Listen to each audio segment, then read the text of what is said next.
Welcome! This is the Rustic Songbird podcast, and I'm your host, Lydia Walker. This show is for you if you're ready to learn more about the craft of songwriting and take your skills to the next level. Thanks so much for listening. Let's get started. My guest on the show today is my friend DarleneRaye, and she's going to be sharing some of her story today, as well as some advice and encouragement for writers and for other creatives who are listening to the podcast.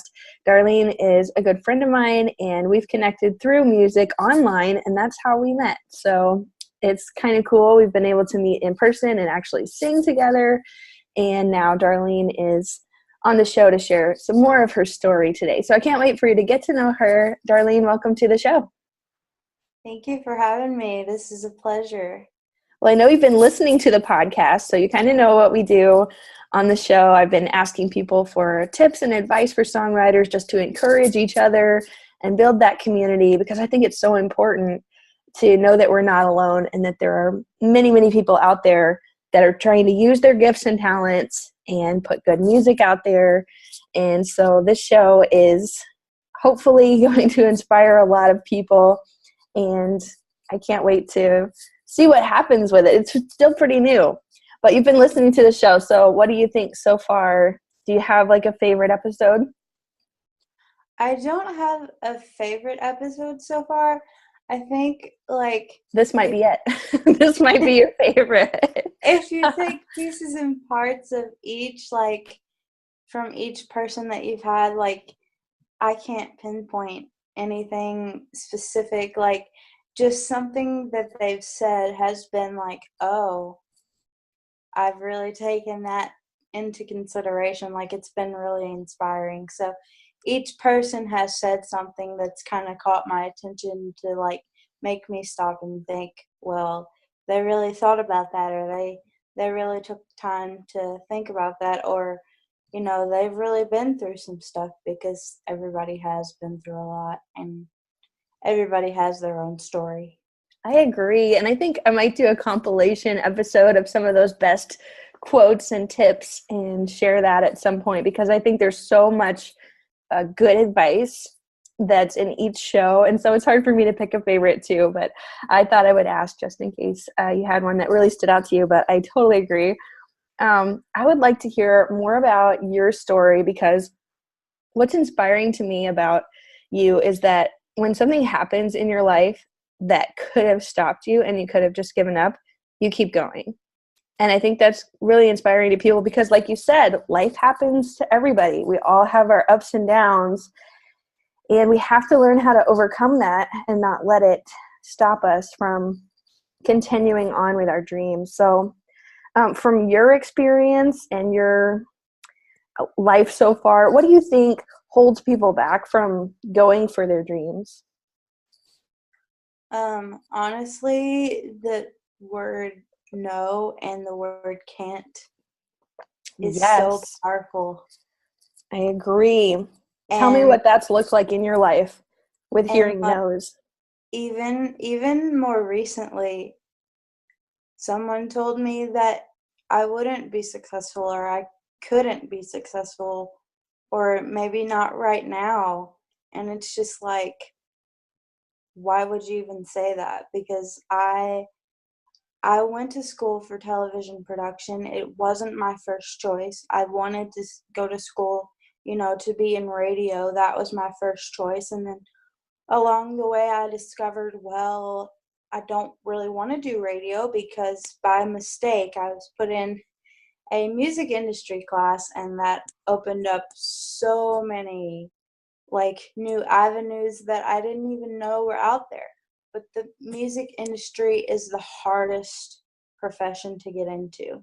And it's all about knowing somebody that knows somebody that knows somebody, and not necessarily having them give you a hand up, but just your networking and who you know and what they're able to do for you. Because I don't want any handouts. I want to work for my success and everything, because I really did work for those grades. And I don't just make videos and stuff because I want to. It's because I want to get myself out there, and I want to continue to grow and learn and get better, because I am limited anyway.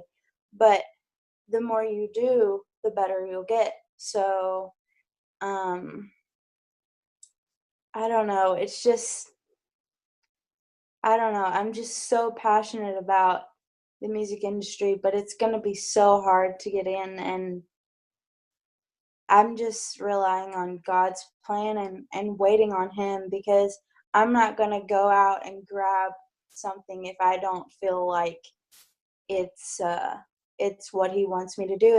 And that's one of the reasons why I don't have a job right now, is because there has been nothing out there.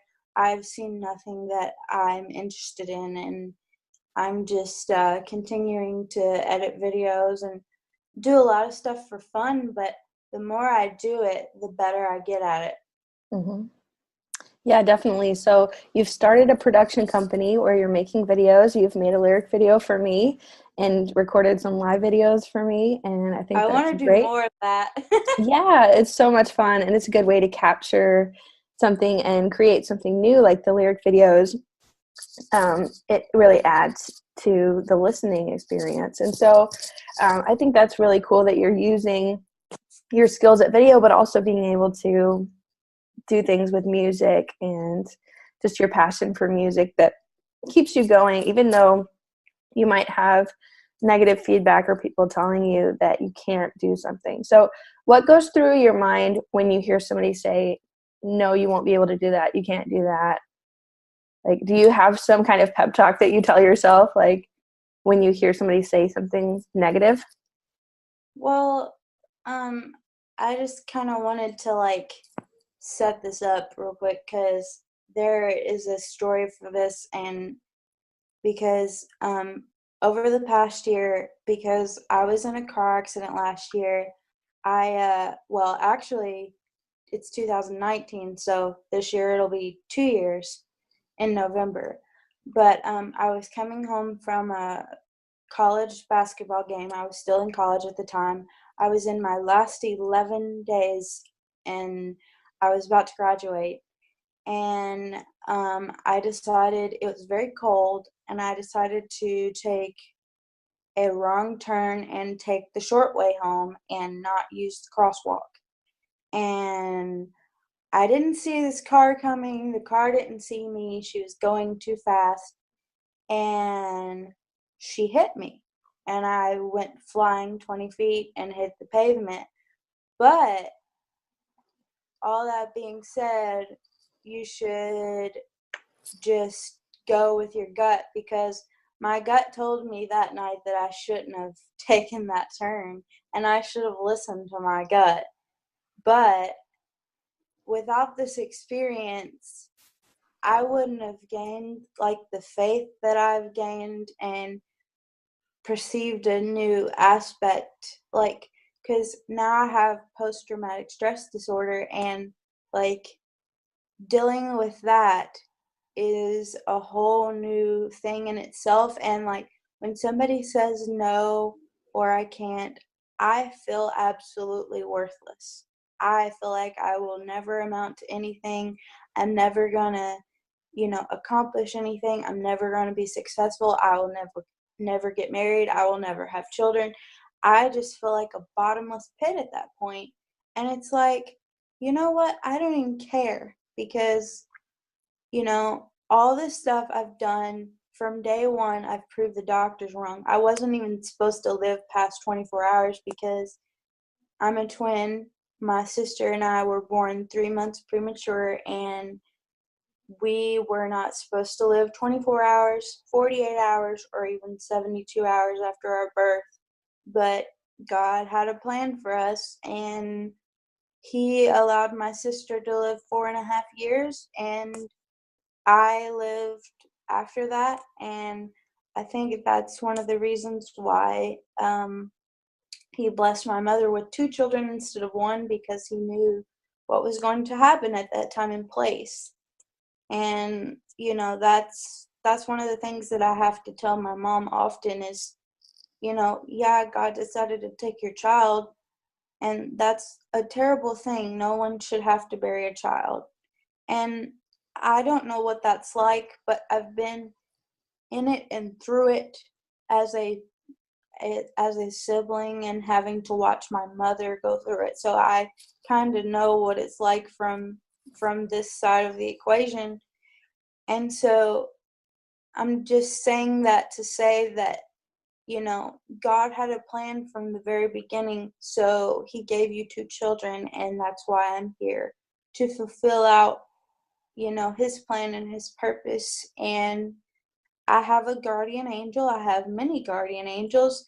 If it wasn't for the Lord and my many, many, many guardian angels, I would not have survived that accident. Because if she would have been going any faster, they said I would have died. So she hit me at 35 miles an hour, and the speed limit at that particular zone was 45. So Wow, so you are already a miracle. Just from birth, it's a miracle. Yeah. You're a survivor of, the premature birth and also this horrible car accident. And tell me a little bit more about like what happened after the car accident, because you said you were almost graduating. And so you ended up having a graduation ceremony in your room at the hospital, right? Yeah, they took me down to like the waiting room of a part of the hospital, and they told me that it was just going to be, well, originally I thought I was going to get to walk at graduation, and they were going to work me to the point where I could actually, sit up. Sitting up right after was terrible. I was having, because of the head trauma, I had a lot of blood pressure problems where anytime I would sit up, my heart would just start racing, and my blood pressure, and I think I had a little vertigo too, because, my head hit the pavement, and your crystals in your inner ear, they kind of get a little out of whack. So I think I had a little bit of that too. And plus, like, I can't use my legs on a normal scale anyway. So when I got hit by that car, every ounce of strength I had was just knocked out of me. It knocked everything I had. And I was at my strongest point, as far as strength went. I couldn't even move. Like, I just felt paralyzed, and we didn't know at the time, but I actually broke my metatarsal in my left foot, but it healed over time. But it just I wanted to go to graduation. It was a thing that I looked forward to the most, and when we realized, this was 2 or 3 days before graduation, I hadn't even gotten out of the main hospital yet, and we were still getting things prepared for me to go to rehab. I didn't the accident was on a Tuesday. I didn't get out of the main hospital till the Monday after, and I went to recovery that Monday, or rehab that Monday, and graduation was the following Saturday. So I had a kind of slow recovery in the beginning, but like sort of sped up in the end, because I was only in rehab for like 2 weeks. But the rehab place, they were so nice, and I just had a great experience. If I ever have to go back to rehab again, I will definitely choose Murray Callaway as my place to go, because it was just great. And once we finally realized that I wasn't going to be able to walk at graduation, I was really bummed. Like, I just sat there and I just cried, because, it really, oh my gosh, I'm trying not to get emotional. I'm sorry. No, that's okay. It's a big thing. And it's so sweet what, that surprise that they put together for you. That you were still able to have a special graduation. Yeah. Even in the midst of all that right after the accident. And so, like, when we finally came to the decision that I wasn't, going to be able to walk, I I just thought, okay, well, I'm just going to have this little thing with my family and friends. And a lot of my friends, they were graduating that day. So it wasn't like, this was for me. It was kind of for them too, and to like celebrate our friendship and our relationship and our accomplishes together. Like a lot of my friends, like from out of town, they had other engagements, so they couldn't come. But just to have everyone there, and when I went downstairs, we went through all these passageways in the hospital, and they had the doors shut. And as soon as I saw the cameras, I knew that something was up. Like, I knew this wasn't going to be what they said it was going to be. And one of my professors, I noticed he had a camera. Well, I'm in television production, so I'm used to cameras being everywhere I go. So it wasn't out of the norm. And I'm like, wait a minute, this is not. And then I heard the Pomp and Circumstance, the graduation song, and I'm like, this is not. And then I saw President Davies and the whole, like, stage party. They were all dressed in their stage regalia. And I'm like, this is definitely not what they said it was going to be. They're bringing commencement to me. And they filmed the whole thing. You can also, if you want to put that link in the interview. Yeah, I can link it in the notes because the whole thing was filmed for your special ceremony. That is so cool that they got it captured. It's on my website too, and there's actually a whole page with everything. So if you want to link that page, you can. Awesome. But I'll do that. It was great. I will never forget it. It was definitely extra special because, you think about graduation, 845 or whatever graduating, and you get your few seconds walking across the stage. Well, I got my own ceremony. That's so neat and such a special memory too. And so that was from Murray State University in Kentucky. And you actually were on the college newspaper, right? Was it the newspaper or the magazine? The magazine, I was on the Murray State News. It's called Gateway Magazine. And the Murray Ledger and Times is like, I think no, it is Murray State's newspaper. I was on their newspaper and their magazine. Wow. And wasn't that like a goal for you? You wanted to be in a magazine at some point, and that was something that was like on your bucket list? I wanted to be, because I want to be like famous and well known, and I know that sounds terrible. Like, but there's nothing wrong with that. I want to be like famous and well known and experience all that kind of, like, not Taylor Swift famous or anything, but like I want to be, all that kind of in the music industry realm, have people recognize me and everything. And like being on the cover of a magazine was one of the things on my bucket list. To have it this early in life, I never saw it happening. Yeah, but your story is so interesting and so unique, and just to see you recovering from that and still being so positive about life in the midst of something that could be really hard, and you could have just given up at that point. A lot of people would have, but you didn't. And so that's what I love about your story, is that you're so passionate about life and so driven for your dreams that you just keep going. And I feel like more people need to hear stories like that, because we hear a lot of negative stories and bad things that happen, but we don't always see the people that keep getting back up no matter what. And so, like we mentioned earlier, when you hear somebody say no, or when you hear somebody say you can't do that, you are living proof that you can keep getting back up and keep going, and that you don't have to let the circumstances in your life stop you from trying again. And so I think that's really, really inspiring. And you've overcome so many obstacles already, just continuing to decide to move forward. And so I really appreciate that about you, and just your your personality and your drive for that. It's inspiring to me, definitely. You And mentioned that you honestly, just have so much passion for music. So let's talk about that. How has music impacted your life personally to where you're so passionate about it?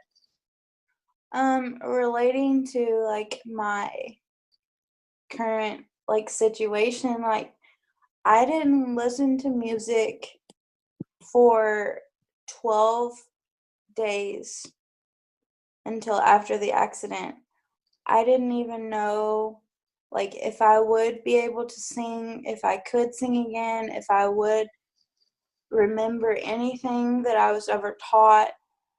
But I just turned one of my favorite artists on one day and I thought, well, I'll give it a go. And I still had everything. Like it was still there. But like my voice and everything wasn't very strong and it's not as strong as it used to be just because I don't sing as much as I used to. I started singing when I could talk and that was at age 2. And then when Taylor Swift came out in 2005, 6-ish, I wanted to learn how to play the guitar because I thought that was really interesting. And like I'm very limited on my guitar playing skills. Like I have to modify my chords because of my cerebral palsy. My hands don't exactly form the chords like you would normally form them. And I haven't played a lot since the accident because my hands are still, sore because when I was in the accident, my hands took the brunt of a lot of the accident. Like I have some scars and scar tissue still on my hands. So they're still recovering. And like when I write a lot, they'll get sore really, really quickly. So I tend to type a lot of things and instead of writing. But I want to like get better at the guitar and maybe learn some piano because I like piano too. But Oh, me too. I could listen to piano music all day. It's so pretty. I wish I could play better. I might pick up more piano in the future as well. I really enjoy it. and it's just kind of grown over the years. And like as I took that music industry class, as I mentioned earlier, I learned a lot of things in that one class about how the music industry works, how the artists really don't get paid until everything is taken out, like after their drivers get paid, after all their hotel is paid, and all that stuff. Yeah, you really have to do it for the love of it. Yeah, and I mean there still is a lot of money because Taylor makes she's one of the highest paid celebrities in the world. But you don't get there by just not doing anything. She No, had she's to one of the hardest workers too and has an awesome team. So she's yeah, definitely a rare case. yeah, and she is. Like I hear so many times nowadays, so many shows that I watch or people that I talk to that say, "Oh, but there's already a Taylor Swift." And you don't know how old that saying is getting. It's like not everybody is trying to be Taylor Swift. They might want the popularity that she has, but they have something different that she doesn't have. Exactly. And there is room for everyone. Everyone Yeah, is so different, and there's a whole world out there that needs to hear good music. And so I believe there's plenty of space for good music. I'm right there with you, girl. Well, I would love to hear from you and from your perspective on promotion, because you're so good at promoting events and things that Oh, are thank online. And we've talked about like your video production company and just like sharing videos and putting out posters and making event pages and inviting people. Like you're really, really good at being active at that. And that's something that a lot of musicians and songwriters struggle with, is like putting themselves out there and actually promoting something once they've created it. So what are your best tips for promoting like a new song, or when a video comes out, or if there's an event coming up? what things do you do to get the word out? Well, like you said, I create photos. I use different apps on my phone. I do everything on my phone right now because I don't have a camera. I'm working on that. But I would still do those types of things on my phone even if I had a camera, because I don't just go out and shoot footage for promo. I'll get like images from the internet and like make a video from background and images and stuff like that. I tend to do like a lot of those types of things from that. Or like if it's a musical event that I'm doing, I'll use a picture of me and then like use whatever the event is, like make a cover photo or a title photo or whatever you want to call it to put with it. And I don't know, I guess it just comes from what I learned in school. And like when you advertise, it is important to be consistent. If you're not consistent, then you're not going to get the word out there. And I know a lot of artists that are on like big labels and are bigger, they're sometimes, well, a lot of them are required to like do stuff per promotion so many times a month or so many times a week or whatever. But when you're doing it on your own, it's kind of sometimes hard to judge, well, am I sharing this too much, or do I need to make another one? Or, just be consistent. And, when I was in advertising class, we would have, campaign plans where we would decide, okay, this ad will get shared this many times a week for this many times a month. And this ad will go this many times a week for this many months. So it's all depending on like however you want to do it, but just be consistent. That's good. So making a plan and sticking to it. I agree, Yeah. because it can be easy to put something up there and then it just gets lost in a shuffle. Because like the Facebook news feed moves so fast and people might not even see your post, even if they're friends with you, even if they Right. liked your page, even if you send them an invite, they might not even see the notification. And so it's important to put things out there, I think, more than feels necessary, because like Right. you know that you've made this poster and an event and you've sent out invites and you've shared it, but not everybody's going to see all of those things. They might see one of them, and there are studies that show that people need to see something 8 or 9 times before they actually commit to it. And so I don't think you can promote too much, really, but like you No. said, just being consistent, putting something out there, whether it's every day, every week, to let people know, like, hey, this is what I'm doing. I want you to be involved. I want you to listen or watch or attend, whatever And I the. promote different podcasts each week. Like,